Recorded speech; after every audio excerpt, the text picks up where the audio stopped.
Ẹ káalẹ́ o. Ẹ káalẹ́, ẹ káalẹ́ o. Ẹ káalẹ́ everybody.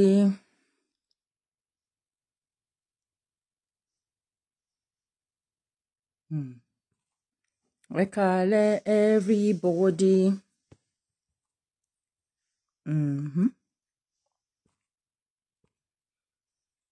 Coming. No. Ẹ jọ̀ọ́ ẹ mú sùúrù díẹ̀ fún mi o. I just want to do something. I'm not saying it. Oh, okay.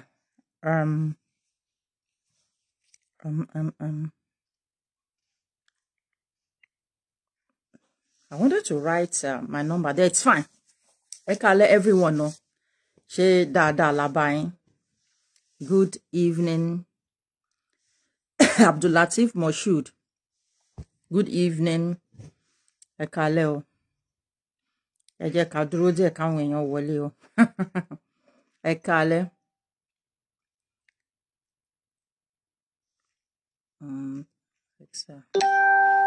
Ẹ káalẹ́ o. Wrong pen báwo. Ṣàlàáfíà la bá yín. Ẹ káàsán l'Amẹ́ríkà. A kí yín o. Olúwayẹmísí Babátúndé. Ẹ káàbọ̀. Ẹ káàbọ̀. Ṣàlàáfíà ni o. Ṣàlàáfíà ni. Ọ̀rọ̀ Mohbad yìí la tún gbé dé. A ti sọ̀rọ̀ lé nǹkan yẹn tẹ́lẹ̀. So fídíò tí mo ṣe ń gbà yẹn mo yọ because mo rí pé ó yàtọ̀ sí mo ṣàyọ ṣá but àwọn èèyàn wá bí mi pé madam kí ló dé tẹ́ yọ show tẹ́ ṣe. Mo ní something I just feel like láti yọ. So àwọn somehow ṣá wọ́n ní ká gbé padà wípé show yẹn wà okay. So mo wá gbé padà Mr. Ahmed Oyedok. So mo wá gbé fídíò yẹn padà. So fún ẹ̀yin tí ẹ̀ ń wonder pé kí ló dé tá ṣe tá fi yọ. Mo kàn fi pé kí n yọ ni because of complicating àbí confusing evidence táwọn èèyàn ń gbé jáde. Nínú show mi tí mo ṣe yẹn ẹ rí pé mo sọ pé kí ló dé tí àárí màmẹ́ mo kọ́kọ́ ṣe update mo sọ̀rọ̀ nípa màmẹ́ pé màmẹ́ mo ṣáà criticize ẹ̀ ṣá nǹkan. So after everything ṣá wọ́n wá ní màmẹ́ wà láyé aṣá àti rí pé màmẹ́ wà láyé nǹkan. Mo dẹ̀ jẹ́ kí ẹ wò ó pé mo ní mò ń suspect bàbẹ́ mo ní mi ò nǹkan kan sọ fún mi pé bàbẹ́ ní ọwọ́ sí nǹkan kan wà nù bàbẹ́ tó yẹ kó sọ síta tí bàbẹ́ tó ń fi pamọ́. So èní tí a rí táwọn ọlọ́pàá lọ sí àwọn ọlọ́pàá tí wọ́n gbé bàbẹ́ wá fún questioning tẹ́ bá rí body language bàbẹ́ ẹ rí pé something is not right with that man. Evidence tó tún jáde pé bàbẹ́ jẹ́ aláṣọ funfun ẹ̀yin aláṣọ funfun tẹ́ bá wà bí ẹ má bínú o. We are just thinking aloud. Ẹ jẹ́ bá wa máa ti ọwọ́ sí nǹkan yẹn. Ẹ bá ti ọwọ́ sí ẹ bá máa tẹ love and like. So aláṣọ funfun gbogbo alámọ̀ pé tó bá ti di ọ̀rọ̀ pé wọ́n ń ṣe ritual all these things wọ́n gbóná gan wọ́n máa ń ṣe nǹkan yẹn gan. Why tí mo ṣe sọ̀rọ̀ aláṣọ funfun nípa ritual ni pé we don't know how true all these things are. A tún gbọ́ pé bàbá ẹ̀ ní wọ́n kó ìfun ọmọ yẹn jáde. We don't know how true all these things are. Ariwo Naira Marley del everybody ń pa. Because he was this and that with the politician. Because it was this and that. We don't understand what is going on. Ó ti fẹ́ and with evidence kan tá tún wá ń gbọ́. Ó wá dàbí pé ṣé wọ́n kàn fẹ́ gbé nǹkan sórí Naira Marley ni àbí bí Naira Marley náà ṣe bad tó nìyẹn ni. We don't get what is going on. We don't get what is going on. I listened to a video, an audio evidence tí yàn kan give. Tí audio evidence yẹn bá wà okay. Ọlọ́pàá ló yẹ káwọn èèyàn lọ mú. Tí audio evidence tí mo gbọ́ yẹn tó bá wà okay, tó bá pé tòótọ́ ni, tó bá pé real ni, then the police ni ó jẹ̀bi gbogbo nǹkan yìí. And kí ló máa fà tí police ṣe máa ṣe, nǹkan tá gbọ́ nínú video evidence yẹn, nínú evidence tí wọ́n gbé jáde. We don't know if it's evidence anyway. Lórí nǹkan tó ń gbé jáde yẹn. How can somebody come to you and then fún ní nǹkan mu? How can somebody come to you and ask and tell you that àwọn ní pé òun ní problem, pé wọ́n threaten òun? A 27 years old boy. Most 27 years old boys wọ́n ṣì ń gbé pẹ̀lú àwọn parents wọn. Ẹ̀yin ò tiẹ̀ ní tara take care up because ẹni tí ó wá report yẹn ẹni tó lórúkọ láwùjọ ni. And now the same police are the one coming to say wọ́n fẹ́ ṣe investigation. The investigation should start from the police. The investigation, it must start from the police. Baba Tinubu wọ́n appoint oríṣiríṣi minister, oríṣiríṣi this and that. You see this showbiz something. Ẹ gbọ́dọ̀ ní minister fún nǹkan yẹn. And ẹ gbọ́dọ̀ ní minister in each state ni. Ẹ gbọ́dọ̀ ní minister in each state ni.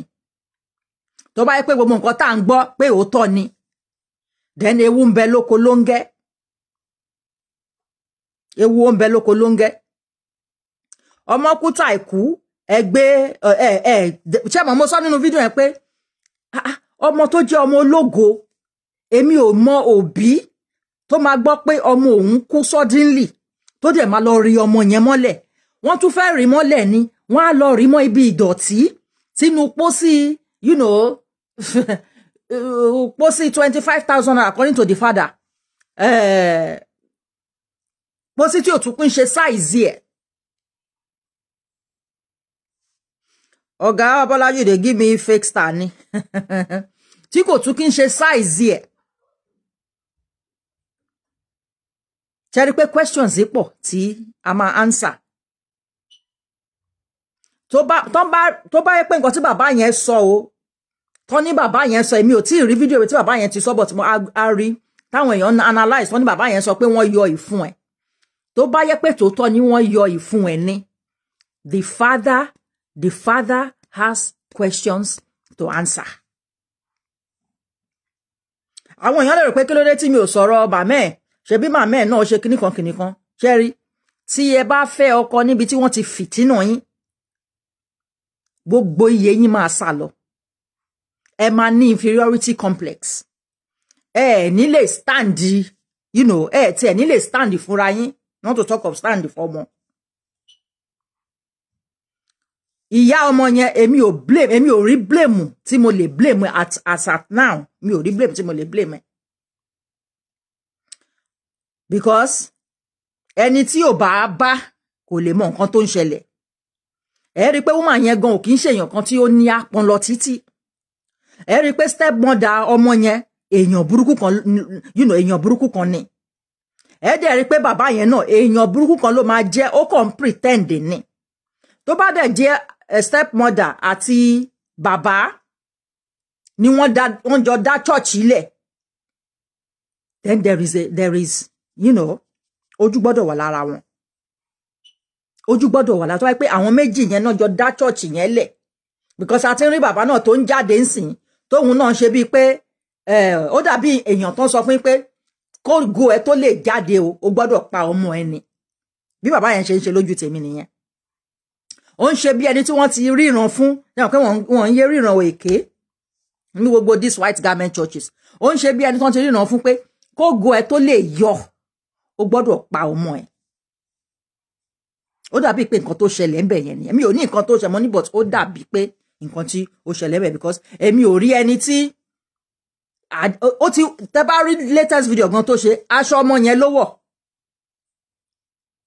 aṣọ ọmọ ẹ̀ òun ló wọ̀ ẹ jẹ́ kí n gbé bàbá wa kan wọlé máa ń gbé wọn tó bá ti di irú kéèsì báyìí mo máa ń like láti gbọ́ lẹ́nu wọn kí ni wọ́n feel lórí nǹkan tí ó ń lọ yìí so màá gbé bàbá professor wa wọlé ẹ jẹ́ kí n pè wọ́n bóyá wà nítòsí mo fẹ́ gbé wọn wọlé kí àwọn náà wá dá sí nǹkan yìí káwọn náà mo fi pé àwọn á ti wo gbogbo nǹkan tí ó ń go on but before then ẹ jẹ́ kí n share láti ọ̀dọ̀ mi ẹ jẹ́ n share.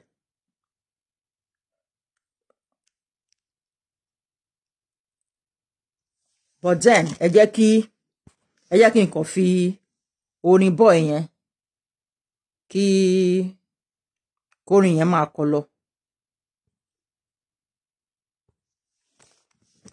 kórin yẹn máa kọ lọ bí a ṣe ń listen sí nǹkan.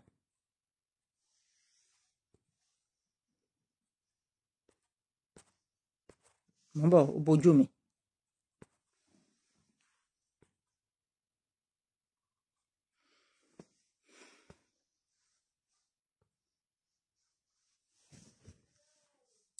Torí yẹn ò bá kọ then ó gbọ́dọ̀ kọ anyway. Let's put something else if that one is not singing. Okay, let's put this one. Let me put that while I call Baba Professor.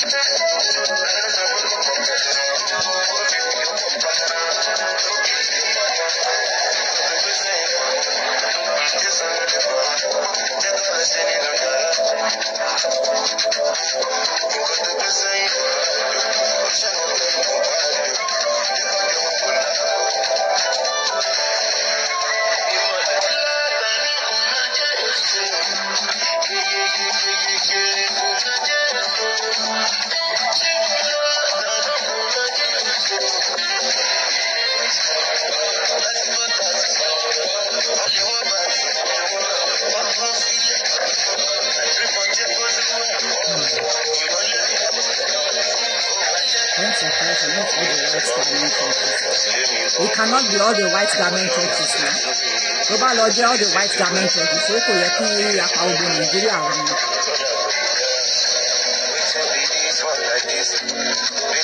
Mo ń pe bàbá professor mi.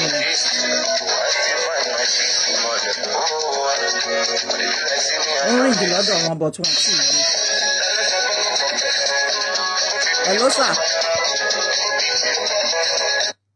Hello sir. Ẹ kúrò lẹ́sà àbí ẹ̀ka alẹ́dẹ̀ ní lọ́dọ̀ yín. Yeah, mo ní ọ̀rọ̀ guy tí ó ń go on yìí ọmọ Mohbad tí wọ́n pa yẹn.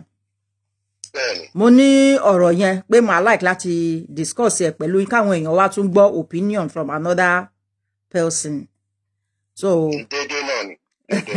okay, because ṣe mọ̀ bí ibi tí ọ̀rọ̀ tiẹ̀ wá dé nsìn èèyàn gbọ́dọ̀ ṣọ́ra irú nǹkan tí èèyàn máa sọ kó má jẹ́ pé èèyàn obstruct investigation because any wrong evidence èèyàn bá gbé jáde ó máa obstruct investigation tí àwọn ọlọ́pàá ń ṣe so that is why tí somebody like me mi ò really fi taratara fẹ́ tá sí sọ̀rọ̀ sí nǹkan yẹn because abiyamọ ni gbogbo wa tàbá kò tẹ́mi lọ́rùn bí ṣe ń sọ pé mò ń suspect bàbá ọmọ yẹn pé òun ló ṣekú pa ọmọ ẹ̀ because tí ọmọ tèmi náà lọ́ọ́ má jarí tó bá ṣaláìsí kí wọ́n bá ń sọ pé èmi ni mo ṣe tí ò dẹ̀ kì í ṣe mi ó máa dùn mí so but what we have to say we have to say òye ń sìn what we have to say we have to say so mo ní kí n pè yín pé ká tẹ̀ jọ jíròrò kí lẹ feel lórí ikú ọmọ yìí kí lẹ rí sí gbogbo nǹkan tó ń go on yìí. Different directions ní ọ̀pọ̀lọpọ̀ àwọn èèyàn lè wò. A lè wò from the point of law and order. A lè wò from the point of wípé the background of the deceased Mm-hmm. and the background of what surrounds him dying, and they work from that point of view, and from the point of view of readily available information in the public space at the moment. Take ọ̀rọ̀ murder àbí ọ̀rọ̀ death tó bá wà ní ọ̀dọ̀ àwọn police. The only thing tí public ò ní lè sọ̀rọ̀ nípa ní tí ó máa ṣẹlẹ̀ ní ọ̀dọ̀ àwọn police, but as for publicly available information tí everybody ti gbọ́, yes, anybody can talk about the information that has been heard. Our information to in the public domain nísìnyí that he was buried. The deceased was buried. And we're able to see ibi tí wọ́n ti cement where he was buried. We're also able to see physically in a video where the supposed dad was speaking. So gbogbo àwọn things wà in public domain.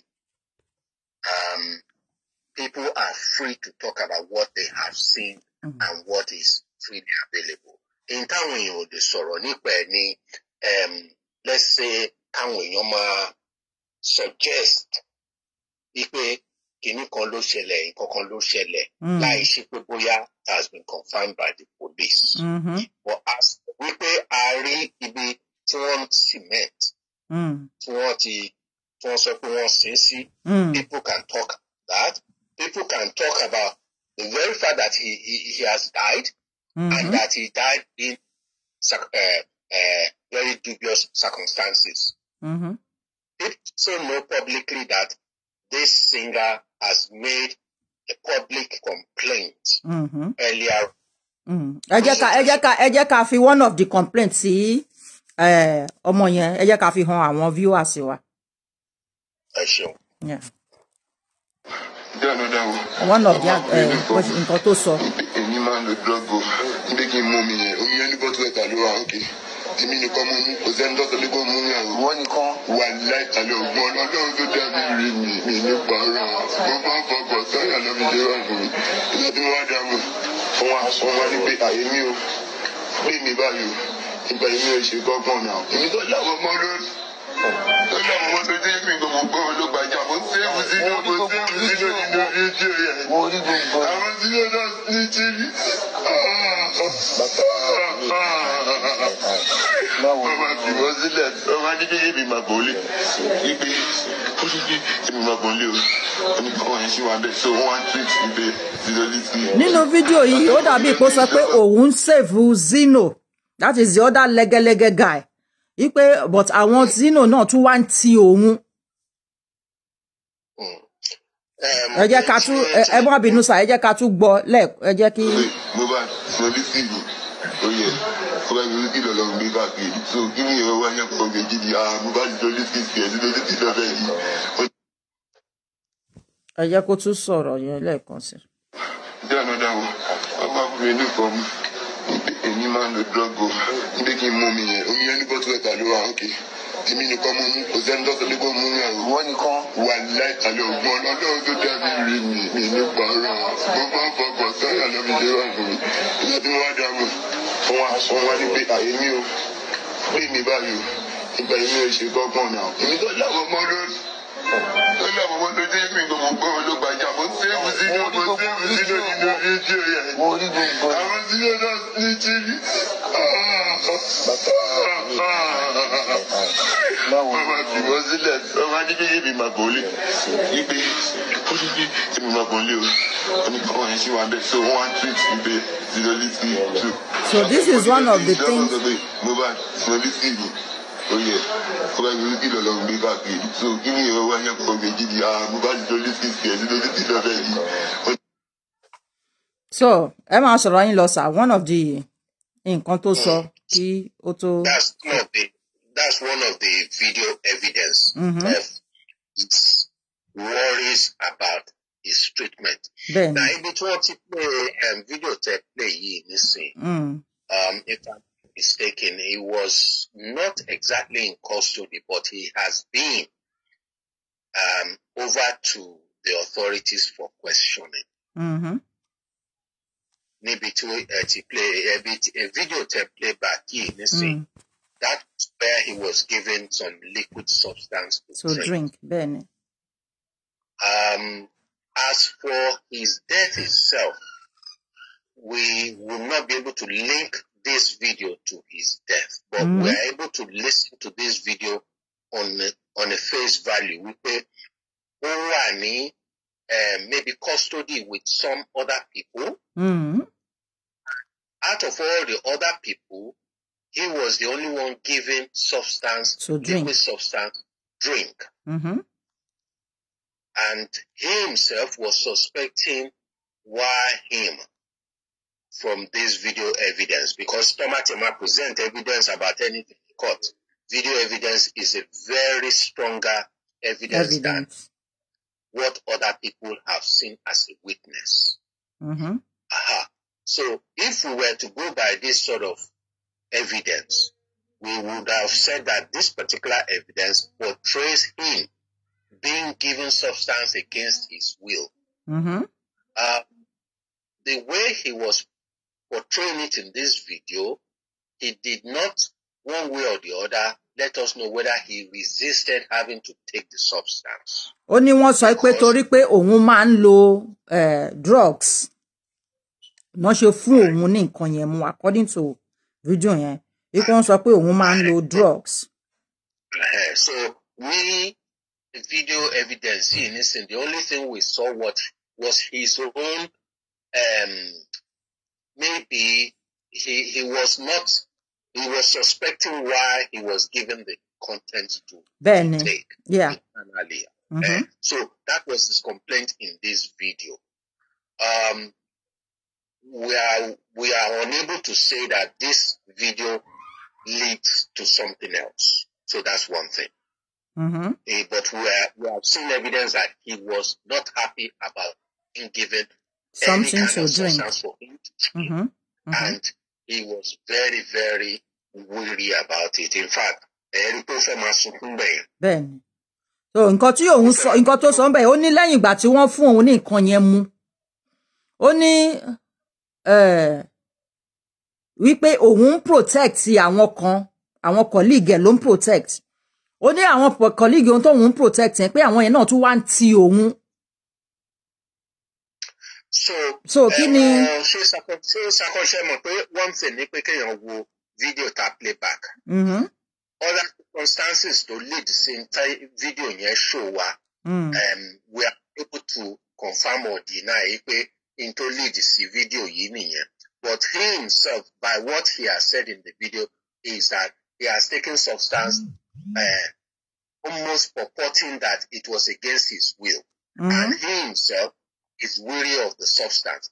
Àwọn tí wọ́n wà ní ibẹ̀ yẹn would have been the, how do we put that? They would have been witnesses to whatever happened to me thereafter. Yeah, because somebody inside the video was saying that he saw everything. So also just to jẹ́ pé tí wọ́n bá máa fi video yìí present ní court for any reason at all. Àwọn tó wà present ní ìgbà tí video yìí was recorded would have been called to testify to one thing or the other or to make statements. Then, including our security officers, wọ́n mú wọn níjọ́ tí wọ́n mú wọn yìí. They themselves would have been seen as, let's say, witnesses. That's what Good evening, Mr. Ebenezer. Good evening, ẹ káàbọ̀, Mr. Isaac. Mr. Olúwafẹ́mi Adéjìran, yín náà ẹ káàbọ̀. Mr. Olúṣẹ́gun Bọ́lájí, mi ò bínú, I just joked with you. Me myself, I think there should be a place to buy the Star. I don't know. But if you can't see where to buy, don't worry. It's not, you don't have to. But you're insane. So, ẹ ṣé sà fún nǹkan tẹ́ sọ, Mr. Babalola, ẹ káàbọ̀, good evening. So, a tún rí another video tí bàbá ẹ̀ fi lọ bàbá ẹ̀ fi lọ bá Naira Marley ńlé kò yé yín bóyá ká play video yẹn káwọn èèyàn rí because mi ò understand the reason tí bàbá ẹ̀ fi lọ mi ò understand bí bàbá ẹ̀ ṣe kí ló dé tó yẹn ṣé tí yàn bá ti lówó nsìn wọ́n máa other people máa ń dàbí kíní lójú wọn ni mi ò get ẹ̀. Look, our background it's like the boy is not necessarily that educated. That's one. Secondly, he has a lot of hangers on. When we say hangers on, it means ọ̀pọ̀lọpọ̀ wọ̀ sí lọ́rùn. Ọ̀pọ̀lọpọ̀ wọ̀ sí lọ́rùn kí lẹ mean pé ọ̀pọ̀lọpọ̀ wọ̀ sí lọ́rùn. Èṣe ló dàbí ẹni pé kí olówó kan láàrin exactly òótọ́ nìyẹn ó gbé ẹrù tó ju ọjọ́ orí ẹ̀ lọ and he was so scared to fail. Bẹ́ẹ̀ni tí ọ̀pọ̀lọpọ̀ bá rọ̀ sí young person bẹ́ẹ̀ ní ọrùn nítorí pé ó ti hit ẹ̀ ọ̀pọ̀lọpọ̀ advice ló máa gbọ́ lọ́tún lósì. Bẹ́ẹ̀ni. Bá a ṣe rí n tó ṣẹlẹ̀ tá a rí àwọn kan tó lọ interview dáadẹ yẹn the supposed dad àti rí wípé these are not well-off people and this singular person tó wá hit ẹ̀ láàrin wọn it will have been a target either to be killed or to be maimed or to be ripped off as much as they can because of societal issues tá a ní ní ilẹ̀ Yorùbá wa. Societal issues wa ó ti bring wa to the point to jẹ́ wípé parents whether they are educated or not educated whether they are enlightened or not enlightened if a child was to break through in his let's say vocation because this is what all musicians are doing vocational job ni tí wọ́n bá break through yẹn kọ́lọ́hún yọ wọ́n ó jẹ́ pé background wọn ó jẹ́ enlightened background they might be able to get through well. If they have a very unenlightened background and people around them they will have a problem like this young guy has had. Tó jẹ́ wípé àti gba owó lọ́wọ́ ẹ̀ rí pa kán fi nǹkan nà àbí kán fi nǹkan sọ́wọ́ fi gbọ́wọ́ lọ́wọ́ ẹ̀ àbí kán fi nǹkan sẹ́nu wá lọ fi lápá sọ̀rọ̀ níbi tí society dé nìyẹn. Now tábà wo gbogbo nǹkan tó sọ̀rọ̀ àwọn kìíní ìgbà tó ń lọ interview dáadẹ̀ àti rí wípé without going to police station the dad is complicit in his death without ending up at the police station láti lọ fún ní official láti lọ hand over official statement wípé bàbá kí lẹ mọ̀ nípa ikú ọmọ yín without getting to the police station you know in your own mind that the dad is complicit in his death because of his actions because of the way we know the society and what happens within our society in Yoruba land. Tí ọmọ èèyàn bá kú kì í ṣe ẹlọgbẹ́sìn ní òru ní àṣà. Ẹ jẹ́ ká wo fídíò tí bàbá ẹ̀ fi ń sọ̀rọ̀ nílé Naira Marley yìí.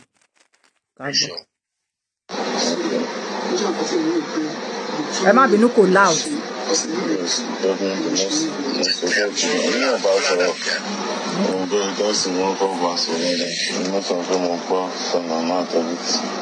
Àdéhùn mi ò tún wá mọ nǹkan kan pé Jọ́lọ́n perform ó tún gbàgbé lyrics ó ń gbàgbé phone password into my account details here. Ó wà lórí títì. Ó wà lórí phone gbà tí ò mọ password èèyàn tó máa tí ọmọ block ọmọ wá pé tó bá lè rí fóònù yàn lóde. Ṣé wọ́n sọ pé ńgbà tó wà lójú títì tó ń yan èèyàn tó ń sáré tẹ̀lé wọn wà. Mo ń bọ̀ ẹ jẹ́ ká tún gbọ́ nǹkan yẹn sí. Nǹkan tẹ́mi understand nínú nǹkan tí Naira Marley ń sọ ń bẹ̀ yẹn. I mean tó ṣẹlẹ̀ láàrin yẹn. Bàbá yẹn wà bá like there is a problem bóyá Naira Marley ti fún ní a kind of punishment àbí nǹkan kan. So nínú fídíò yìí Naira Marley ní ọmọ yẹn máa ń gbàgbé lyrics yẹn tó bá wà on stage. wípé bàbá yẹn wá ní kò sí nǹkan kan pé everything nínú fóònù bọ̀bọ́ yẹn pé ó ti wipe out kò sí nǹkan kan nínú fóònù yẹn Naira Marley ní ó gbàgbé password ẹ̀ kíyàn gbàgbé password ṣé kò yàtọ̀ sí pé kí nǹkan wipe out lórí fóònù èèyàn ni. Bẹ́ẹ̀ni ṣé tí àwọn ọlọ́pàá bá ríru fídíò wọn á béèrè lọ́wọ́ wọn pé kí ni ìpàdé yín yẹn gangan kí ló wà about. Initially ní tó máa béèrè lọ́wọ́ ni pé fídíò ẹ̀yin méjèèjì tá à ń wò yìí kí ni ìpàdé yìí jẹ́ kó ló wà about. Ẹ sọ̀rọ̀ nípa ọmọdé yìí but kí ni bàbá ẹ̀ wá ṣe ní ọ̀dọ̀ tiẹ̀ kí ni ìpàdé yín wà about. So wọ́n ní láti explain pé ìpàdé wa is because bàbá yẹn wá kìnnìkan whatever it is wọ́n á sọ according to this tape tẹ play wa nísìn.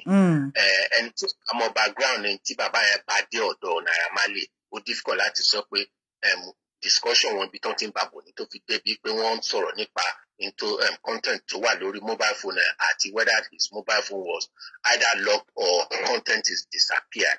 So the question táwọn ọlọ́pàá máa bèèrè lọ́wọ́ ni first thing first kí ni ìpàdé yìí wà about. Secondly ó fa ọ̀rọ̀ wípé fóònù ẹ̀ ní content kò ní content wọ́n ti wipe out content ẹ̀ ṣẹ́yìn go through ẹ̀ ní kí ni reason tẹ̀ ṣe go through mobile phone ẹ̀ tẹ̀ fi suspect pé nǹkan orí ẹ̀ ti wà wiped out. Gbogbo nǹkan bẹ́ẹ̀. Mo mọ̀ ọ́ jẹ́ ká kíní tí ẹni yìí kọ ẹ má bínú sá o Adébáyọ̀ Michael Oníyẹ̀lú ó ní hello my sister, that video you saw was when he was released from NDLEA last year. He was saying that NDLEA gave him some water to drink. You will recollect in one of the audio between him and his wife where he said that since he came from NDLEA, he has not gotten himself. Okay, thank you. The substance they gave him to wipe his memory, the NDLEA is part of the collaboration. That's what I've just said. I was even referring to police. I've been that was a slip of tongue. I want to want fún ní nǹkan mu yẹn. I want to want fún ní nǹkan yẹn NDLEA yẹn. Why kí ló dé tí wọ́n ṣe máa fún ní nǹkan mu? They would have been called to court ní police situation yìí nísìn because I end up in the police station, that's for sure. Everybody. Ṣé wọ́n fún ní nǹkan mu ni pé bóyá wọ́n believe yìí pé torí ní airport wọ́n bá fún yàn ní nǹkan mu for instance ní at the airport ayẹpẹ ẹni tó ń suspect pé ó ti mì ọjà ni so that a lè ya nǹkan yẹn dànù but eléyìí is not the case. Ṣé like we said nígbà tí ọ̀rọ̀ tó ń sọ yìí nísìn this is about a year ago so situation ẹ̀ nísìn tí wọ́n bá tẹ̀ máa recall ẹ̀ àwọn tó wà ní NDLEA as of that time tí wọ́n fi end up sí ọwọ́ wọn wọ́n á pè fún statement kò sí bó ṣe lè ṣe they were above the law itself, you know. So àwọn tí wọ́n operate àwọn officers wọ́n operate under NDLEA as of that time fún ní substance tó fi complain tó bá complain sí police station even as of that time tá à ń sọ yẹn 1 year ago yẹn nísìn roughly it would have been recorded at the police station that he made a statement blah blah blah blah blah bye. Now ìsín tí ó ti wá di pé ó ti di wípé wọ́n ti yámùtù ẹ̀. Now gbogbo àwọn circumstances tó ti ń ṣẹlẹ̀ from that sort of time wọ́n á recall ẹ̀ wọ́n máa recall ẹ̀ most probably not this local police station ló máa dé pẹ̀lú àwọn kan báyìí tó bá yẹ pé kò ló ti ṣẹlẹ̀ ní Ìyágànkù náà máa gbé lọ sọ́rí nìbàdàn tó ti yé yín tó bá dẹ̀ jẹ́ kó ni wọ́n lè gbé lọ sí Panti Street CID. Now for the sake of argument fún in tó ti ṣẹlẹ̀ sí boy all along they will recall a lot of things. This particular NDLEA instance would have been recalled. And then the most recent incidents to lead to death gone. That would have one year NDLEA denied any accomplishments in his travel. NDLEA cannot publicly deny anything. Why end up the police station first? Goes into job, goes see get public denial. When it comes to criminal case, you will end up at the police station, give statement when they lead the court. But the court, NDLEA is not an institution that will now defend an individual officer. No. all officers working under NDLEA are subject to the law itself. So probably misbehave while on duty, they are liable to any court case individually or even collectively. So Kishen DLA no magbilosi court in this situation. Officers that were present at the time of this incident are the people that will be called to question, not NDLEA. At a later time, Samadi will run DLA as an organization who is allowing their incompetent people, to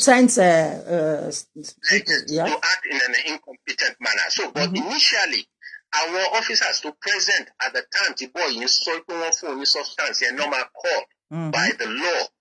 Police station, could you get the regular police station, not one, because this is a criminal offense that has been put up over time.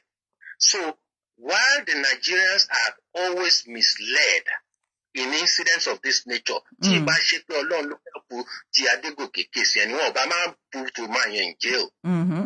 we are so into my shell in this situation, nothing like public apology by NDLEA, because that is not what is required. No. One might end up in the police station and officers who are involved with the case, one sorrow, one give statements, one refer one to court, call face law. Call face law, yeah, justice. Into my shell, and so we sorrow public space like the social media, we don't have a situation where social media becomes the judge and jury of anything. Not especially a crime of this situation. The only thing to Lori and social media is public enlightenment about what's happening. Somebody gave me start there. I don't know who that person is, but I will see it later. Okay. Hello, caller. Servus.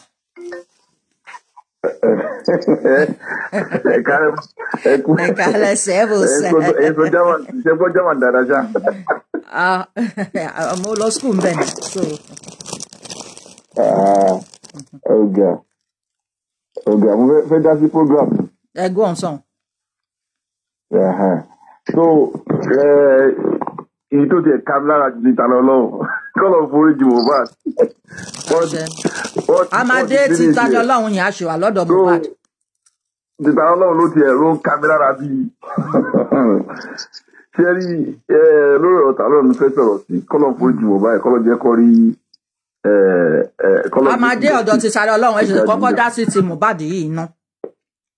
Talon, and into the cool color for okay, into what Laila was consigned. Color push and Goa. Color Jaboso. To it alone, Sherry or Roa alone, Sherry, I want people you to show clearly, justice cannot be stopped in Kwara State. And this is high time to get to Bubu. I want to share.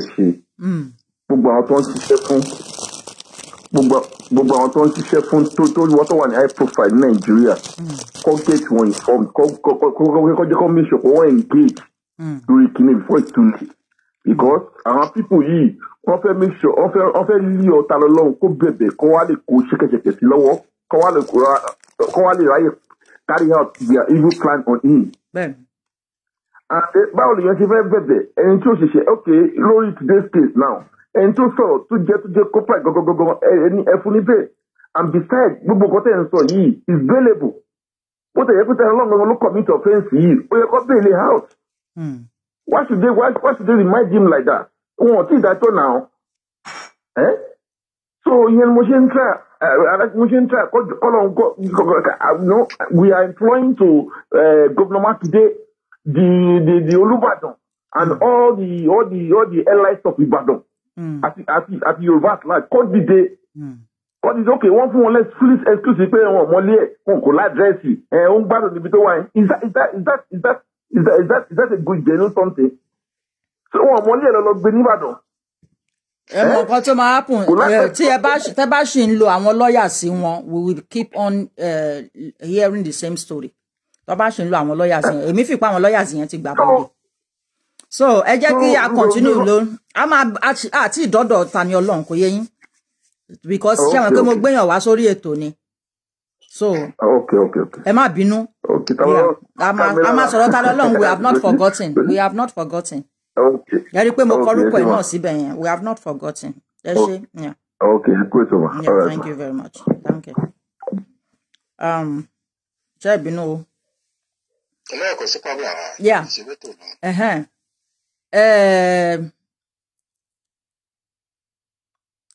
Ọ̀rọ̀ sorry, ńgbà tí kíní kọ́kọ́ jáde.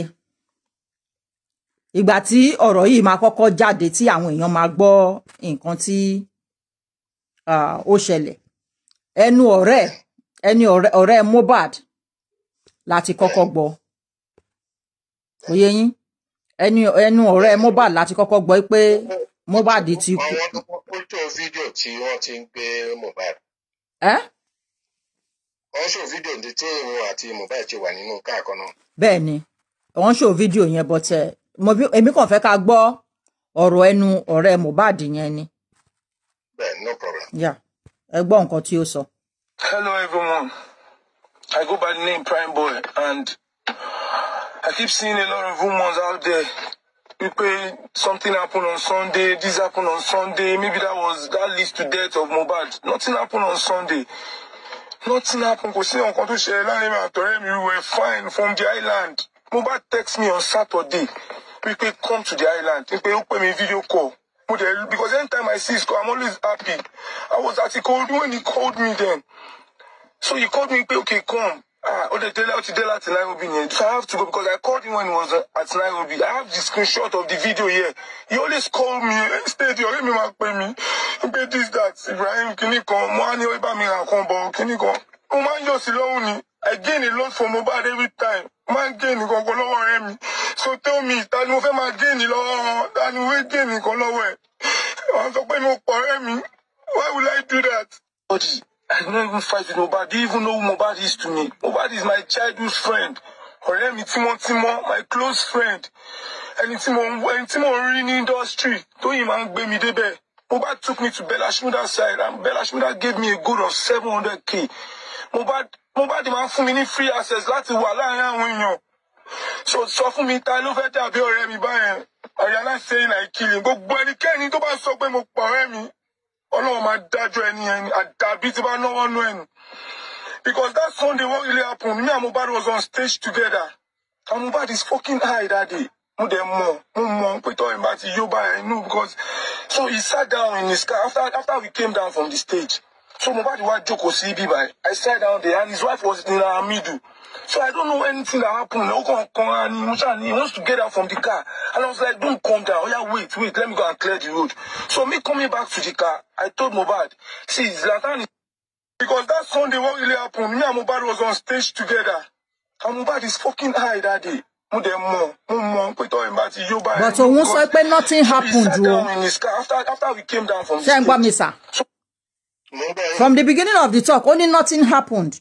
But then he started telling us how Mohbad was high, how Mohbad was, but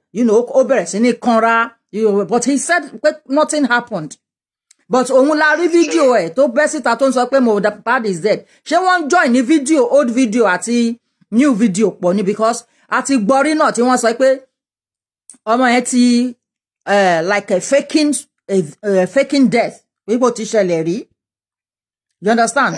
Like he faked that he was dead before. I've been con. I already video yẹn náà.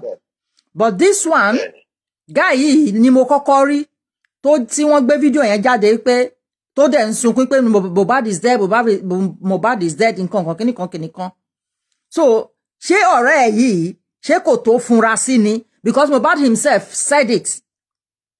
I have not seen the video, but he said it in one video that Malian record ti ra gbogbo àwọn ọ̀rẹ́ òun tán, like he could not really trust anybody, that they have bought all his friends.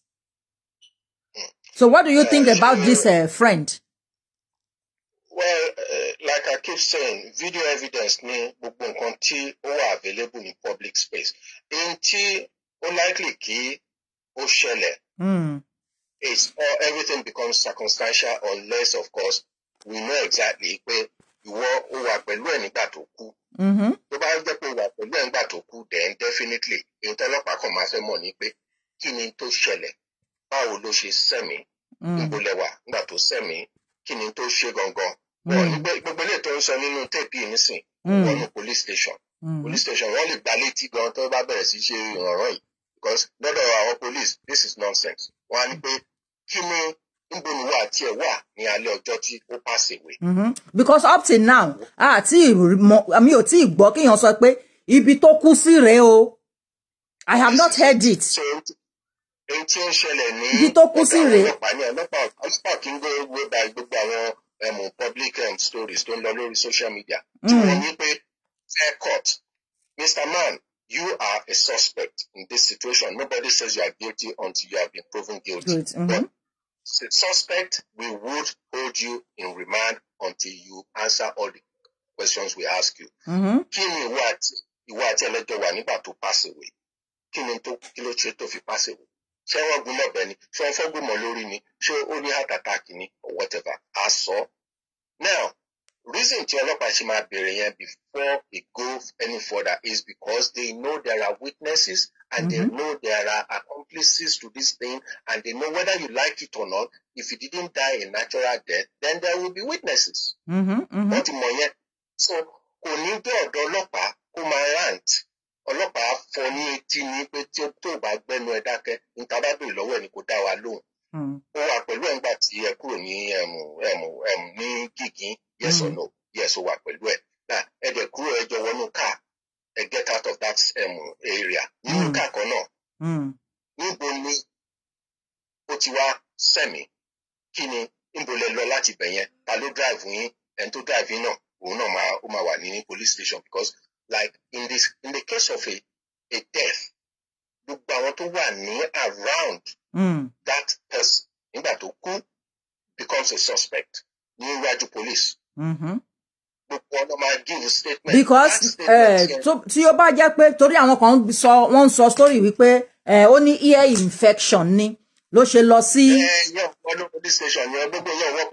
ẹ kàn jẹ́ kí n béèrè question mi sir.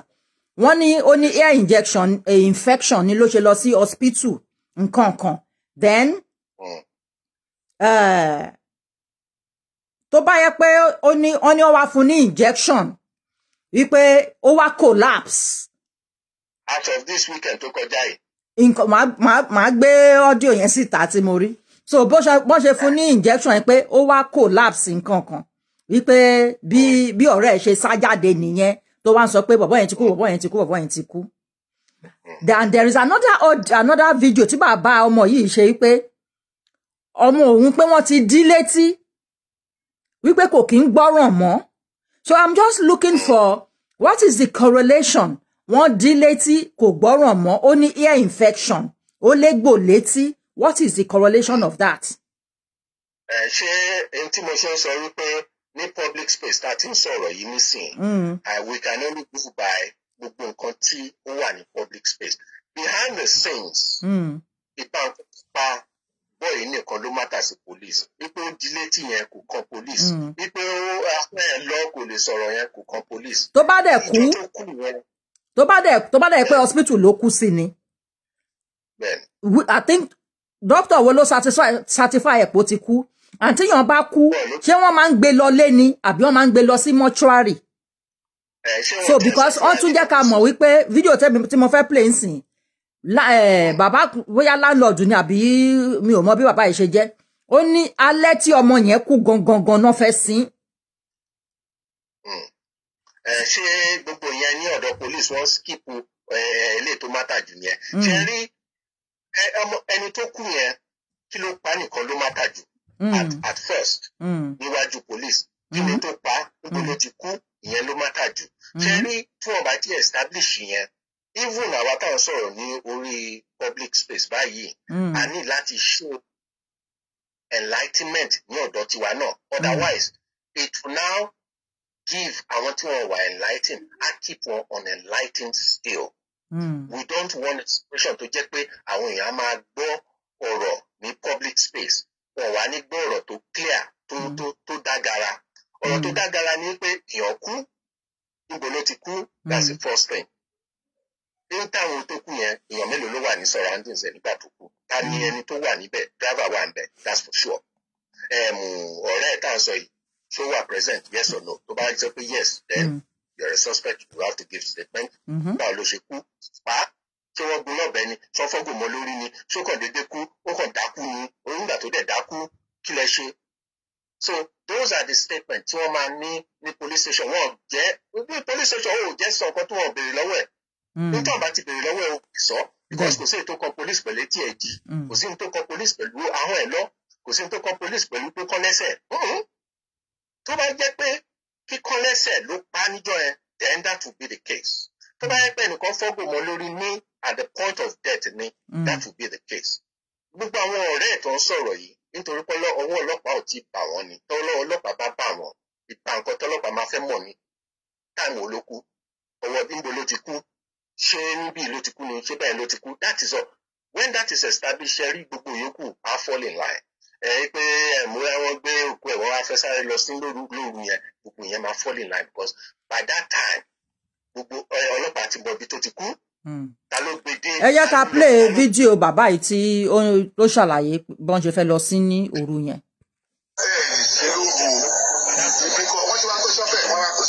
Lóòrùn kí ló dé? Ṣé chairman àdúgbò yìí?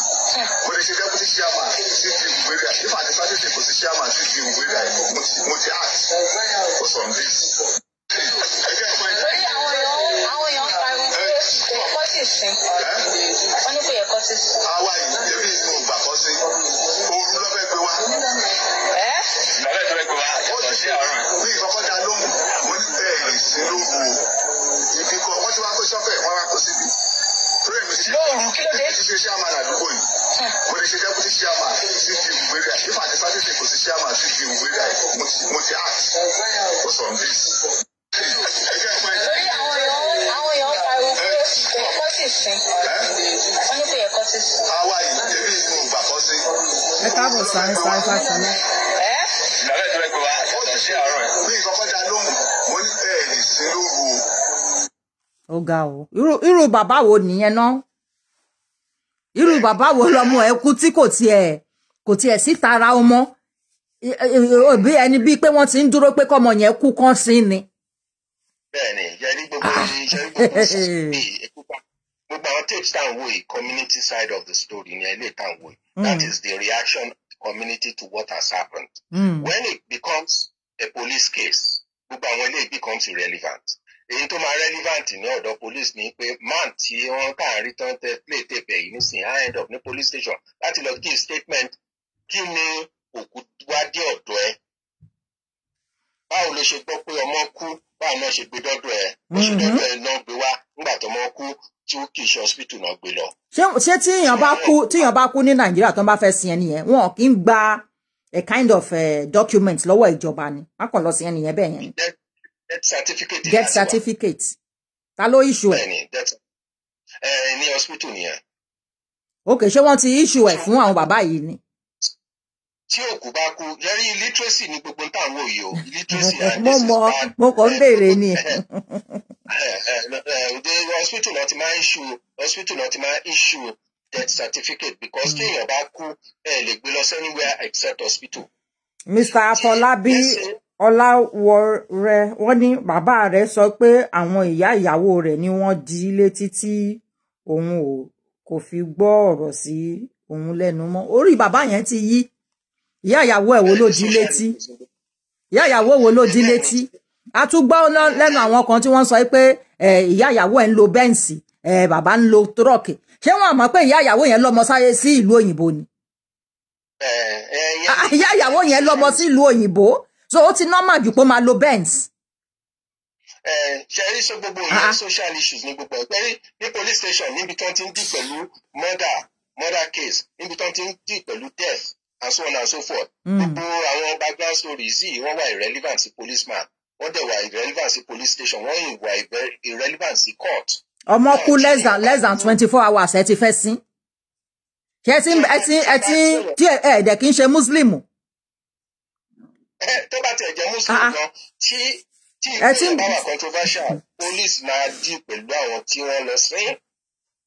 Now, àìmásí wà controversial ló jẹ́ kó wọ́n sin Murphy Afọlábí bí wọ́n ṣe sìn yẹn. But ní this case bọ́ eléyìí is surrounded by vibes. Now, Toba was surrounded by vice. Police is only interested in kilo pa, in bolotiku, tani ẹni tó gbé wá bá ẹ, tí ò gbé lọ sí hospital, ẹni àwọn olóò gbé kúrò ní point of death, ibi tó ti kú yẹn, tó fi wá gbé wá síbí. Gbogbo àwọn tó wà around ní time tó kú yẹn, they become a witness at the police station in order to confirm whether this is a crime committed by a group of people or by a singular person. That is what has. Cherry, the social aspect, community aspect, look very haggard. Community story, it does not add to educating the public. In fact, it allows the public to keep repeating that attitude.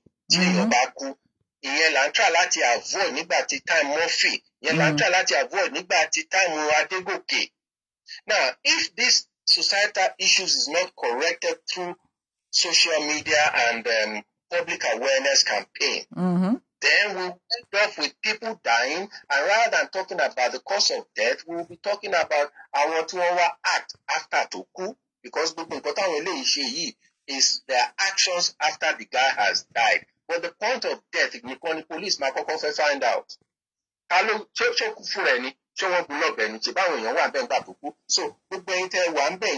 I want the police in interest in. I want extra job to shell after Tonlos in criminal. I want you new consequence. Unless the budget at a later time, we pay Baba Ambassador, you accomplice someone to back. That is what would happen. So the education we are trying to give the public, our own public, answer you, ni wípé abati ẹ wá jẹ́ pé ìlú dàbí ẹni pé ó dàbí lawless place. Kò lè lawless to the point tó jẹ́ pé èèyàn á kú, ẹ̀dẹ̀ máa wá sáré lọ sí, èèyàn á kú, àdẹ̀nímọ̀ ẹnì kankan tó wà ní àdúgbò nígbà tí ó kú, àdẹ̀nímọ̀ nǹkan tó pa, ìyẹn ni police ò ní gbà.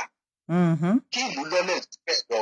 Kí ìlú lawless jù bẹ́ẹ̀ lọ, èèyàn lè kú kẹ́ wá sọ pé ẹ wá sáré lọ sí, èèyàn lè kú kẹ́ wá sọ pé ẹ gbé hospital kó tó gbé lọ sí. Because kò sí bẹ́ẹ̀ ṣe lè bí èèyàn ṣe lè kú tó jẹ́ pé wọ́n ní rìkọ́ọ̀dù pé kú. Bẹ́ẹ̀ni.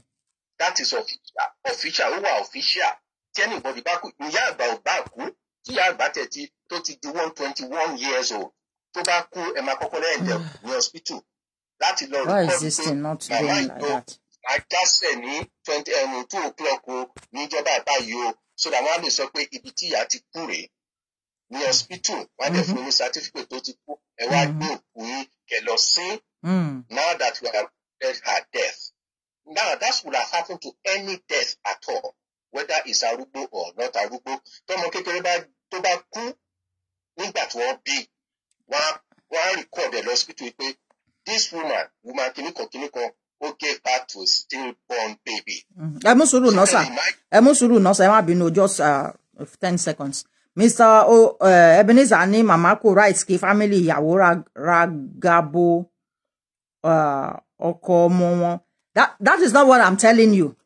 That is not what I'm saying. Èmi ń sọ pé báwo ni wọ́n ṣe wá believe pé owó ọmọ yẹn ni màmá yẹn fi ra mọ́tò. Màmá yẹn ní ọmọ nílùú òyìnbó, láwọn ọmọ nílùú òyìnbó. Ṣáwọn ọmọ ẹ̀ tó wà nílùú òyìnbó lè ra mọ́tò fún ìyá wọn ni. Ẹ má máa rò pé maybe gbogbo nǹkan, ẹ má máa rò bẹ́ẹ̀ yẹn. Ìyá ìyàwó lọ́mọ nílùú òyìnbó, so àwọn ọmọ tó wà nílùú òyìnbó wọ́n lè ra mọ́tò fún ìyá wọn. Ṣé ẹ notice in tó matter sí the Yorùbá public when a death has happened? Èèyàn kú, wọ́n ti ń rojọ́ pé ìyá ìyàwó ń lo Benz, ìyá ìyàwó ń lo Benz. That is to tell you what our society is. The society is in a bad mess. Our society is in a bad mess.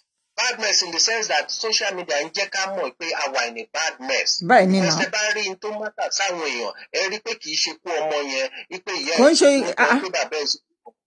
Wọn kí ẹ̀ pa ọmọ yẹn kú tí ìyá ìyàwó bá tẹ̀ ń lo Benz. Ṣé torí ẹ̀ náà ṣe pa ọmọ wọn ni? This is to tell you what the level, the lack of knowledge and the lack of exposure to society wa ní. Because about we are not having people talking with sense anymore. We are seeing bad response to a crime. Baba here is still young now. Can he not walk? That Baba, is he up to 70 years? It's not even. It's not even up to me. Sure, but man, over 60. Ṣé kò lè ṣiṣẹ́ ni? Tó ṣe ń dúró de. Oh God! Look at this thing. Death of somebody. That's what we're saying. Ṣé kò lè ṣiṣẹ́ ni? Ojú ò tiẹ̀ tí máa yẹn a máa sọ rubbish talk òun wọ aṣọ ọmọ òun ṣe kinní kan ọmọ òun you know ẹ wo bí tóun ń gbé ẹ wo bí tóun ṣe kinní kan kò lè ṣiṣẹ́ ni. So in I'm trying to point out ni wípé when something happens Sherry ever felt deflect the issue of crime. That's when we allow the less intelligent portions of the society can take over public discussion. They can't take over public discussions because that will allow crime to continue to repeat itself. The matter on the hand is that somebody has died and a crime has been committed. That is what really matters. Oh yeah, it's of no use to nobody unless you are complicit in the death. That's what matters to the society. I get the society where I run, but I shouldn't run. What would have happened? I want to commit crime, I might commit crime. And I need dekun. I need that by educating people. Ipe tí èèyàn bá kú kì í ṣe tí dúkìá tí bàbá ẹ̀ ní àbí tí ìyá ẹ̀ ní ló kàn tá máa sọ̀rọ̀ pẹ̀. Kí ló kan ẹnìyẹn is the first thing. Tó bá jẹ́ pé criminal offence ló jẹ́ kẹ́nìyẹn kó ṣàìsí. Mr. Ebenezer understand nǹkan tí àlejò wa ń sọ. Ìyá ìyàwó ń lo jẹ́ẹ̀tì. Kò ń ṣe yẹn ló yẹ kí ó jẹ́ àkọ́kọ́ tí bàbá máa rò, tí family máa rò. Do you understand? Bàbá yìí should go and shut up. Kí ni ṣé ó tọ́ ọmọ yẹn ni? Ṣé bàbá yìí tọ́ ọmọ yẹn ni? Ẹ jẹ́ àbí ẹ̀ mọ̀ nǹkan tó ń pè pé ìyọ̀kan tọ́yàn. Ọmọ tó ti ń hustle láti kékeré. Ọlọ́pàá ọ̀dí ìdásí ló ṣe ń sọ yẹn. Tẹ̀bẹ́ àwọn sọ́jà mi. Ó ń lo mọ́tò ń ṣe kíní kan ṣé yẹn là ń sọ̀rọ̀ pẹ̀lú alọ́mọ kú. A ní ọmọ kú ẹ̀ ń sọ pé ìyá ìyàwó ń lo kíní ta ló sọ fún yín pé ọmọ yẹn ló ra mọ́tò fún ìyá ìyàwó? Ta ló sọ fún yín bẹ́ẹ̀? The Yorùbá society ṣe rí response wa ṣe rí ibi tí response wa ti ń wá kò wá lórí ọmọkù. Ẹ jọ. Response wa is irrelevant stuff. There are stuff that is just sentiments, emotions tí kò dé add up sí nǹkan kan nítorí pé tá bá continue láti máa jẹ́ kí irú àwọn tó ń sọ̀rọ̀ yìí máa sọ̀rọ̀. What will happen is that crime will continue to happen that shouldn't be happening. Aléyàn ọkùnrin wọ́n pa ọmọ ẹ̀ ń sọ pé ìyá ìyàwó ṣé torí pé ìyá ìyàwó ti ń lo mọ́tò ẹ̀ ní wọ́n kàn ṣe ni ó ṣe yẹ kí wọ́n pa ọmọ ọlọ́mọ ni. Torí pé ìyá ìyàwó ti ń lo mọ́tò so wọ́n gbọ́dọ̀ pa ọmọ yẹn ni ìyá ìyàwó ẹ̀ ṣe máa lo mọ́tò ó ṣe máa ra mọ́tò fún ìyá ìyàwó ẹ̀. Bàbá yìí ò tọ́ ọmọ yẹn. Do you understand? Bàbá yìí ò tọ́ ọmọ yẹn. Kò tọ́. Ọmọ yìí ló ti ń fẹ́ǹdì fún gbogbo family ó wà nínú orin ẹ̀. Ó wà nínú orin ẹ̀ òun ló ń fẹ́ǹdì fún wọn. At 27 ó ti gbé responsibility bàbá 65 àbí bàbá 75 at his age. Òun ló ń tọ́jú ìyàwó, òun ló ń tọ́jú ọmọ, òun ló ń tọ́jú bàbá, òun ló ń tọ́jú stepmother, òun ló tún tọ́jú ìyẹ́, òun ló tún tọ́jú àwọn siblings ẹ̀, òun nìkan. Ọmọ 27 years. Ẹ̀dẹ̀ ń sọ pé kíní. Ṣé bàbá yẹn tọ́ ọmọ yẹn ni ẹ̀yin mọ̀ bí okay ó ti wà pẹ̀lú ìyàwó ẹ̀ for the past 10 years. Ẹ̀yin mọ̀ bóyá ìyàwó yẹn ló raise ẹ̀ ni. Ó ti raise kò raise ẹ̀. No, àti ń sọ̀rọ̀ ń sìn pé ká tẹ̀ sọ̀rọ̀ social kíní. Ẹ̀yin mọ̀ bóyá ìyàwó yẹn ló raise ẹ̀ ni. So tí ìyàwó ẹ̀ bá raise ẹ̀ tí bàbá ẹ̀ ò fẹ́ rí. Do you understand? Tí bàbá ẹ̀ ò fẹ́ rí tó dẹ̀ rí nǹkan tó you know tó help ẹ̀. Ṣé kó fojú olóore ẹ̀ gungi ni? À ń sọ̀rọ̀ according to how you are thinking now ni o Mr. Ebenezer o. I'm talking according to your level of reasoning. According to the level of your reasoning. But tọ́n bá sọ pé èèyàn kú kí wọ́n máa gbé ọ̀rọ̀ wọlé pé ìyá ìyàwó ẹ̀ ń lo mọ́tò. What does that mean?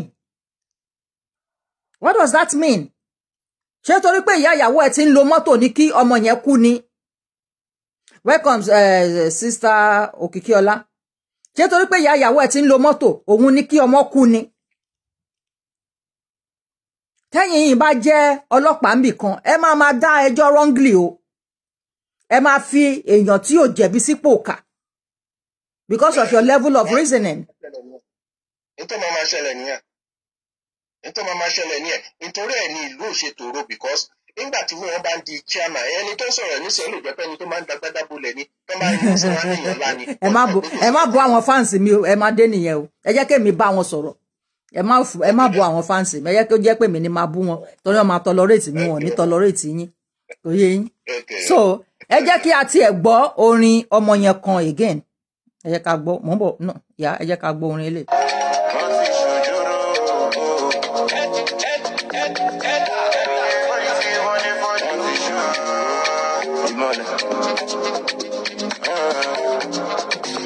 Just Malians ni wọ́n fẹ́ máa kán náà mi wọ́n parọ́ wọ́n tún fẹ́ bọ́dà mi jọ́jú pilot olúwa cover mi wọ́n pe dádì mi wọ́n threaten mọ́mí mi they wanted the peace in me wọ́n fẹ́ mọ lọ́rùn mi. Every day for the thief, one day for the owner. Cause to wonder, fuck their gunner. Give me Messi, I no be loser. I'm fucking Ronaldo, back corner. Barcelona, for the corner. I'm fucking WhatsApp. I don't stop to smoke the ganja. Look up for the hallelujah. See, Koja, Black, MOHBAD, Ejala, Morais, rise never going down. Go see much boss, my guy. Me a fresh boss, my fire. One hero, no sight. In the darkness, I'll be like you. So, ẹ ti gbọ́ orin yẹn. It's really sad. It's really sad. Ọmọ yẹn dẹ̀ ó fi message ẹ̀ sínú orin. Kò sí anybody tó lè come to the rescue. But now, look at even the Nollywood, yeah. Ẹ wo bí gbogbo wọn ṣe jáde in Ekiti alone, gbogbo ìlú tán ni. When he was crying, when he was putting everything, Sherry, mo sọ pé mi ò ní blame mama, mo ní mi ò ní blame mama, but báwo èmi ò kàn lè understand pé kí ọmọ mi máa kọ irú orin yìí, kí máa rí àwọn fídíò bí tọ́n ti na ọmọ mi kiri, tí woman yẹn ò kì í ṣe illiterate, woman yẹn máa mọ ilé àwọn tó máa ń dá sí irú àwọn nǹkan báyìí àwọn olórúkọ tó ń pè wọ́n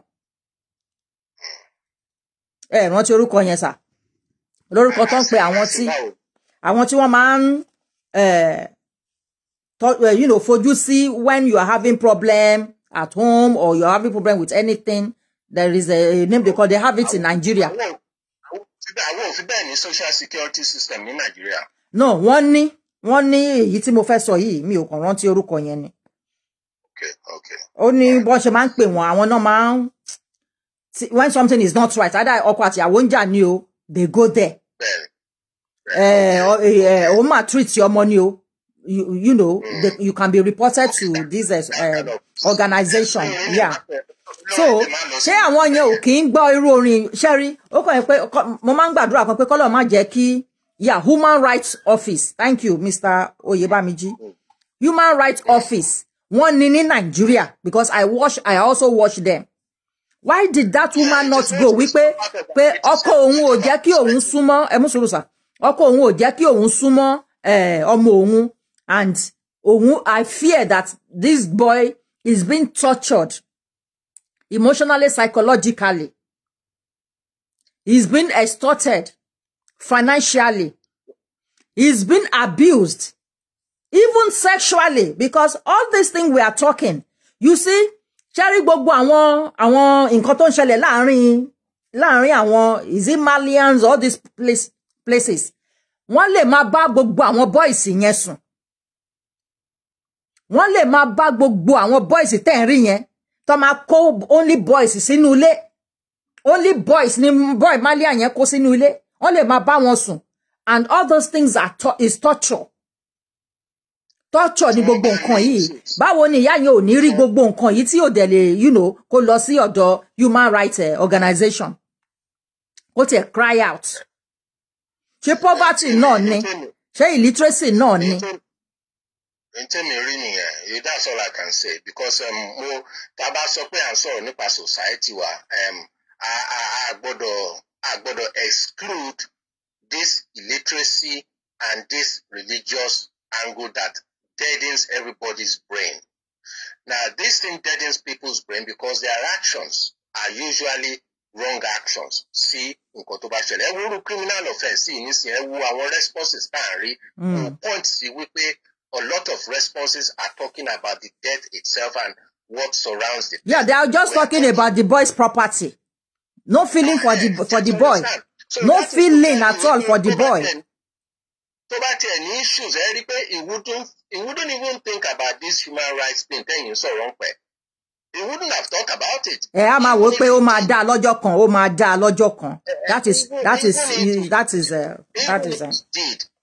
Even if he did, the environment that we have heard that he's in is more. It sounds a bit like a cult-like environment.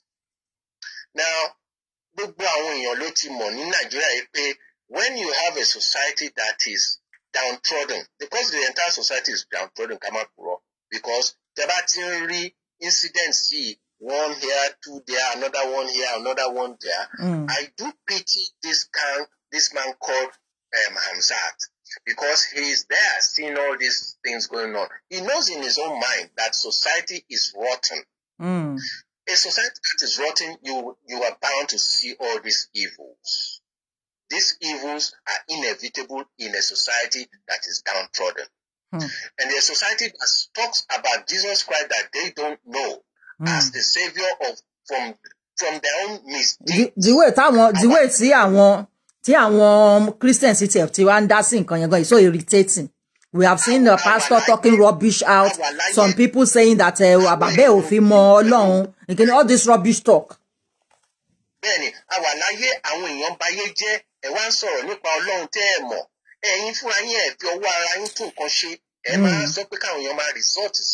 Church. Ẹ̀yin tó jẹ́ pé ẹ̀yin lẹ cause poverty in Nigeria. Ẹ fẹ́ dá sí irú nǹkan báyìí. All this, they are just stupid, all these pastors, all of them.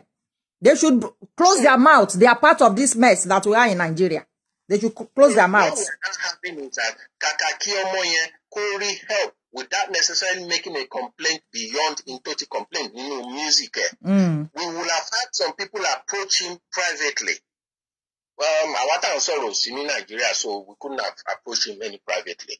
But under normal circumstances, any society were downtrodden by Nini Yoruba land. He would have been approached by some people in managerial positions in music. People, only problem, you can't continue like this. Nobody will know exactly the cause of your death. Even if it's vice, vice,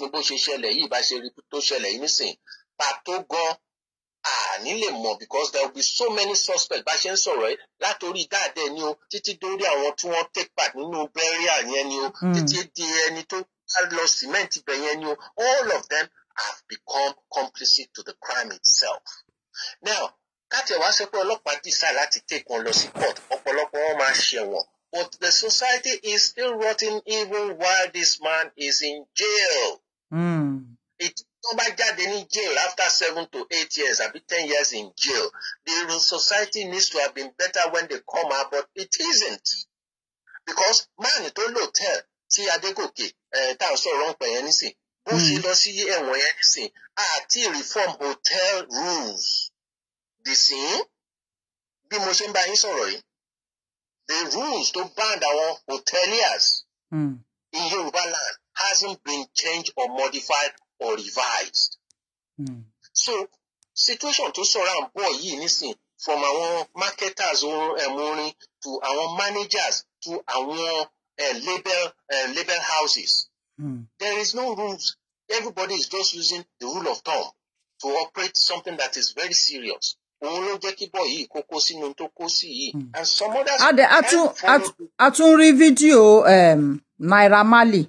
A rí fídíò Naira Marley níbi tí ó ti ń sọ pé Nigeria suppose láti máa praise òun pé òun ò di serial killer. Kí ni ó mean pẹ̀lú nǹkan yẹn? Ìṣẹ̀lẹ̀ serial killer ló ṣe sọ yẹn. Àbí? Nǹkan tèmi náà sọ nìyẹn wípé for him to ìsádà bóyá ó ti jẹ́ kan rí. Ó wá pé wọ́n rí òun but òun lè sọ̀rọ̀ nípa ẹ̀ nísìn. Or kó jẹ́ pé he's been contemplating it. Ẹ jẹ́ ká play video yẹn. Ẹ jẹ́ ká play it. Like, people need to start appreciating the effort I put into not being a serial killer. Like, people need to start appreciating the effort I put into not being a serial killer. So if they didn't appreciate his efforts, he will be killing them. I'll be killing him. Because this video to me exposed a lot about this guy. And I remember last year or so, that one Ada Ame, lady oti late insing, Ada Ame came out and really, you know, give it to this guy. Nígbà yẹn wọ́n ní guy yìí sọ pé òun dream òun ní pé láti bá ọmọ àti ìyá sùn, put it there somehow. So that lady Ada Ame came out and really dish it out to this girl. I mean, to this guy. Then people didn't understand that woman anger. But we can now see it. So Ada Ame saw this guy long ago before anybody. So you are coming out. Ada Yetiku, we don't know. We don't even know. Maybe he is the one. Must be TV, welcome. Oh. Maybe he is the one that even poisoned that one. Who knows? Because how can you just come out and make such a video that people need to appreciate the effort you put in by not being a serial killer? What? Kí ló dé tí wọ́n ti gbé guy yìí? A gbọ́ pé wọ́n ní wọ́n ti gbé, but then news tún jáde pé wọ́n ti gbé. Kí ló dé tí wọ́n gbé? Wọ́n ṣe ní gbé. Kí lẹ mí pé wọ́n ní gbé? Wọ́n gbé fún questioning ni, period. Now, to other question over matters. Tí wọ́n rí pé ó wà complicit sí, tí kò dẹ̀ wà conclusive, wọ́n á file on bail, wọ́n á ní kó wọ́n á gba bail ẹ̀. Kí ló dé tí wọ́n wá tí fi Tani Olohun lẹ̀? Tó bá yẹ pé bẹ́ẹ̀ yẹn ni. I've been watching your show on that ọ̀rọ̀ Tani Olohun. I don't understand that bit because I think that tí wọ́n bá arrest èèyàn. The story ẹ̀ ṣe lọ wọ́n ní pé àwọn kan wá láti Ìlọrin wá arrest ẹ̀ nígbàdàn. Àdèmọ̀ pé legally that's not possible. In fact tíyẹn bá ṣẹlẹ̀ that would have been the criminal offence almost similar to èyí pé ẹ̀pààyàn náà ni, you know, because ìpẹ̀tẹ̀ wá gbé yàn abducted. How can somebody just say such nonsense? People need to start giving, you know, praising you for not being a serial killer. First kill your mama now. Yeah, lawyer koko pa now. One is in Kenya. Somebody, let me read what somebody wrote there. When it was said that Naira Marley was arrested 126 times by the police. So, Nigerian police, and somebody said it was in the UK. Nigerian police didn't know this information. They don't have this information. Can't allow come affiche ambassador káàkiri. NDLE, NDLE to fish a kind of their ambassador or something. Somebody that was arrested for, you know, illicit drugs for 226 times. So that was why I started my program, you know, with Ripe, Sherry and NDLE, they have questions to answer. For, you know, backing this guy off, giving that MOHBAD something to drink. They are responsible. They are part of this mess. Going by information out there, they are part of this mess. How can you listen to something like this and you cannot even contact immediately the Kenyan government that this guy needs to come back? He needs to come back. That we have to praise you for not, it means you have been doing it. Yeah, intention here. You have been doing it. He is mentally ill. Ewo guy tí ó ṣì wà lọ́dọ̀ ẹ̀yẹn ńsìn. ẹ wo guy tó ṣe wà lọ́dọ̀ yìí tí wọ́n pè ní kíní kan Lesky nǹkan kan yẹn. Look at how that guy is finished. Ó dàbí egungun. Ó dàbí egungun. Mo tún wo fídíò kan, wọ́n ti fún wọn ní nǹkan bóyá Gucci náà fún wọn, we don't know. Ìmílẹ̀ tó dẹ̀ mú nǹkan yẹn, wọ́n dẹ̀ bẹ̀rẹ̀ sí ní fi manhood wọn ṣeré. Wọ́n dẹ̀ bẹ̀rẹ̀ sí ní fi manhood wọn ṣeré. And we are surprised that everywhere not in rape in Nigeria. We are surprised that people are sleeping with children as young as 6 years. Put the program into perspective. First and first, we have a dysfunctional society, whether in Uganda or Nigeria. Now, what we are seeing is the result of a dysfunctional society, full stop. This society to wreck. This is what we get to see. Now, society talking producing kokon. Society talking sí kokon tó ń ṣe. Tí ọkùnrin máa jí láàárọ̀ tí ó dẹ̀ níbi tó ń lọ. Tó dẹ̀ jẹ́ pé ẹni tó ń kọrin pàápàá náà àwọn èrò tó kó sẹ́yìn kò síṣẹ́ tó ń ṣe. He must give them food. He must give them drink. Tó bá jẹ́ pé bí wọn, they must get into vice. Tó bá jẹ́ pé ọkùnrin náà, they have to get into vice. Because there's no factory for them to go and work. We know there isn't. Now, people wake up in the morning and start praying that something happens. A place where people goes to no work. A place where a banker, an accountant is begging for money. That is a dysfunctional society. The extent of having a guy to be killed because he's not conforming to something, or he's part of a clique that requires him to do something, and he's making it and he's not paying his dues, and then the result or the end result is for him to die. That is to tell us that we have a dysfunctional society. Now, eléyìí tó jáde ní ikú ọmọ yìí is kí ló pa? Ta ló pa? Why tí wọ́n ṣe wá gbé òkú yẹn kò lọ sí hospital kó dẹ̀ wá lọ sí ọ̀dọ̀ bàbá ẹ̀? Why tí bàbá ẹ̀ tí wọ́n gbé òkú ọmọ wá sí tó sọ pé ẹgbẹ́ lọ sí hospital lọ, ọ̀dọ̀ mi ibi yóò kì í ṣe hospital lọ, so ìgbẹ́ ò ṣẹlẹ̀, ọlọ́pàá mọ̀ pé illiteracy ń bá wọn jà, but ìyẹn ò dífá fún wípé kí wọ́n pààyàn o, ìyẹn lélẹ̀ tó má tà sí ọlọ́pàá jù o, illiterate o, tí ẹ bá pààyàn ẹ mọ̀ pé illiteracy ò ní pé kẹ́ pààyàn o. Ẹ tí ẹ jẹ́ ká wojú bàbá ẹ̀ mi báyìí. Ẹ jẹ́ ká wojú bàbá ẹ̀ mi báyìí. Mo ń bọ̀ o. Ẹ jẹ́ ká wojú bàbá ẹ̀ mi báyìí. I just want to see the face and the body language.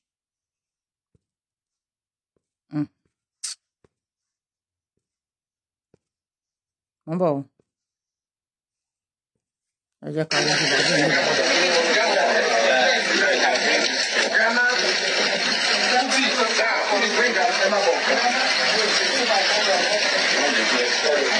This was at the police station.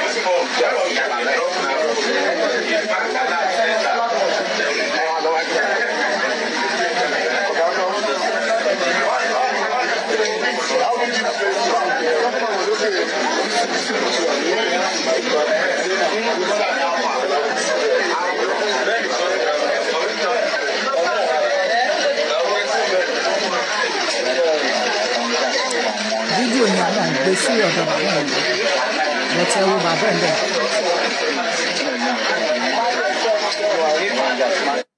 Yẹ́n ti rí bàbá ẹ̀ bẹ̀.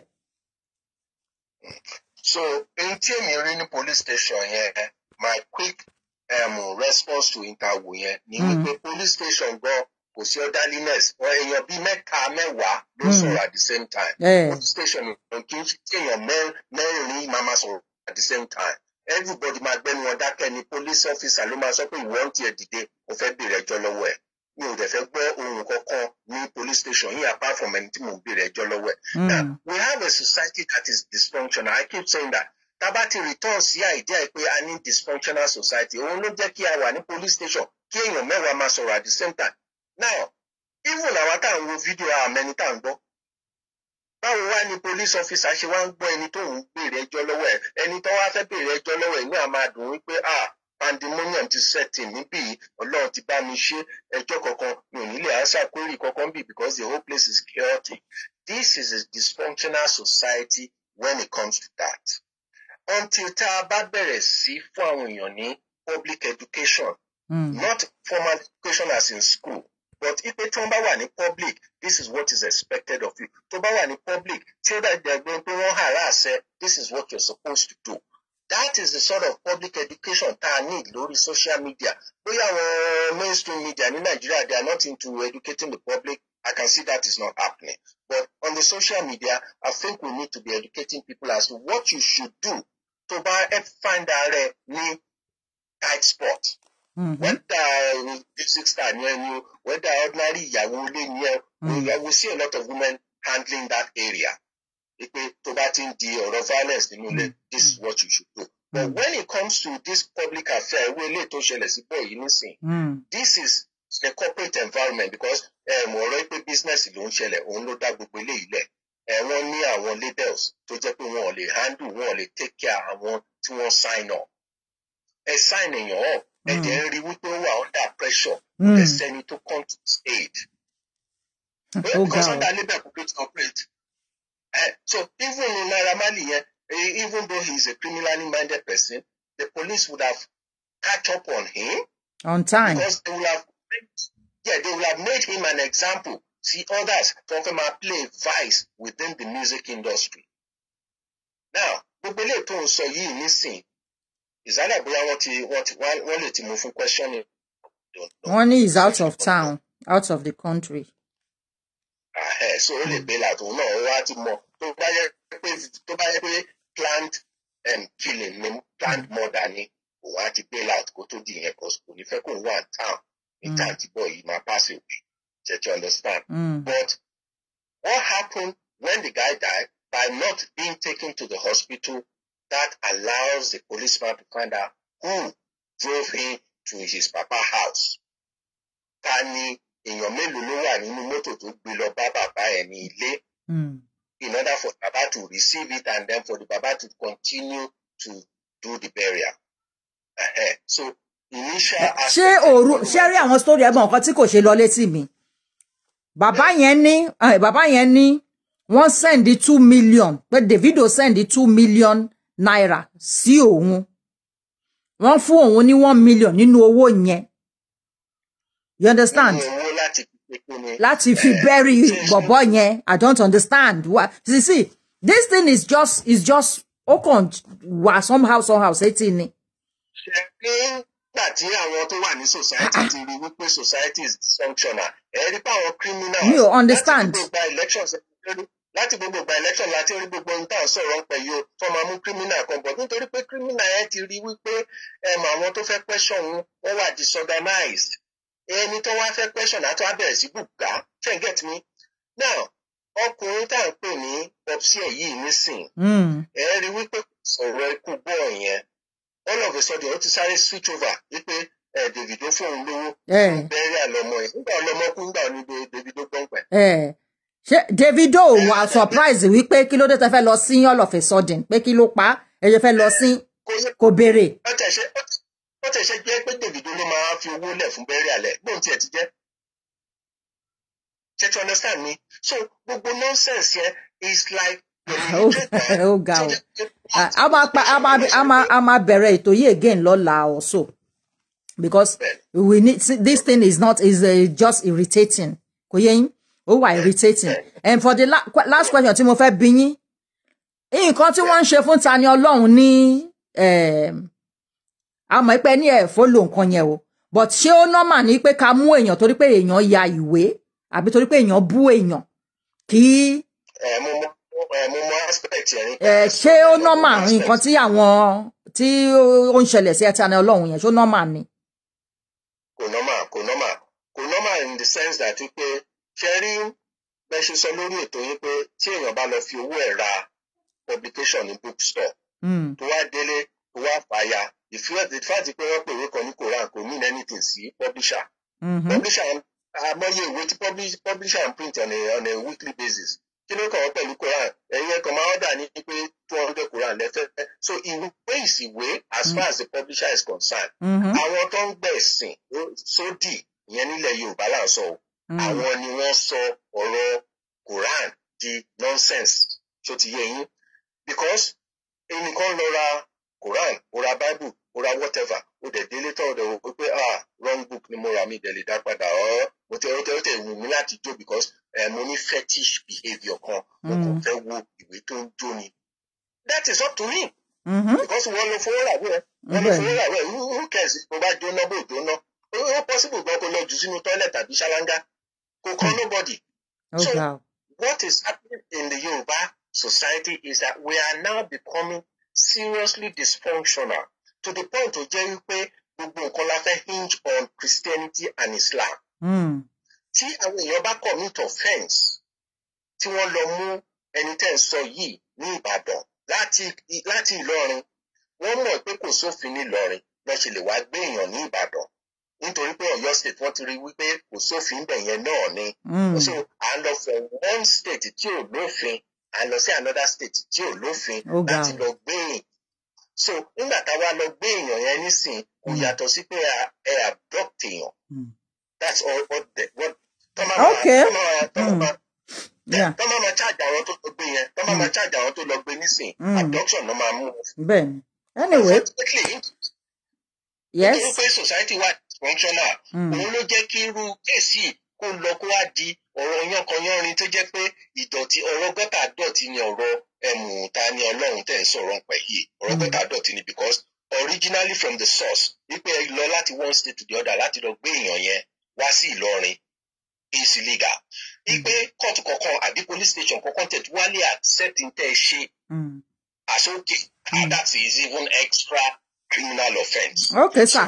Kàkà kí society bá rí bí offence a wá rí bí case tá a máa treat. All right a gbọ́dọ̀ treat ẹ sir a gbọ́dọ̀ treat ẹ àwa máa offence ni. Social media yín lè ń sọ lè mí sọ. Okay. Àwọn authorities lè mí sọ. All right. Authorities ní lọ́rin ní.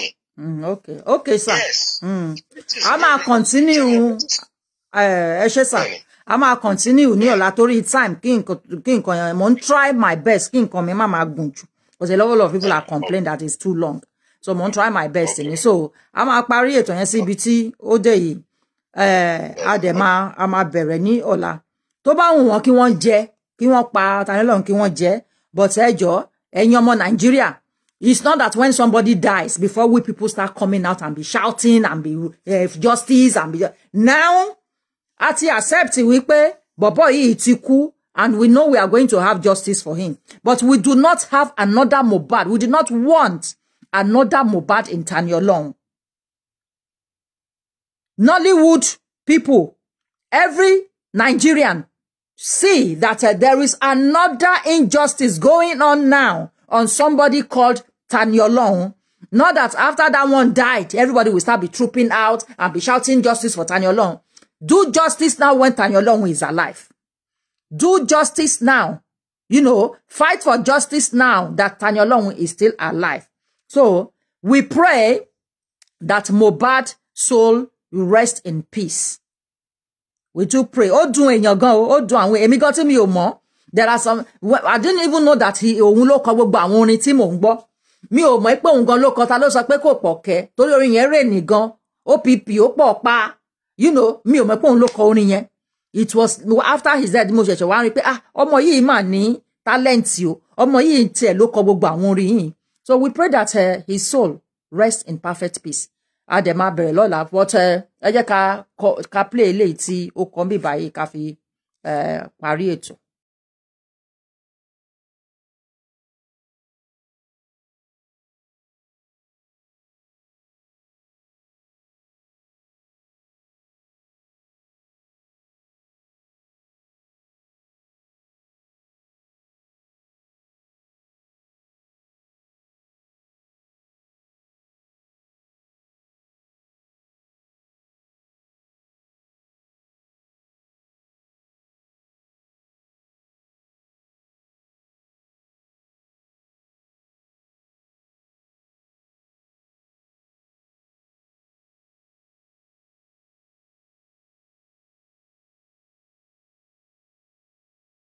thank you. Ẹ ṣé gan fún ẹ̀yin tí ẹ wá wò wá. Ẹ̀yin ẹ wà ńbẹ̀ o bàbá professor mo fẹ́ bá yín sọ̀rọ̀. So ẹ ṣé gan tí ẹ wá wò wá lórí ètò yìí. A máa continue ní ọ̀la ní agbára Olódùmarè. Thank you very much everybody. Love you all and have a good night. Bye.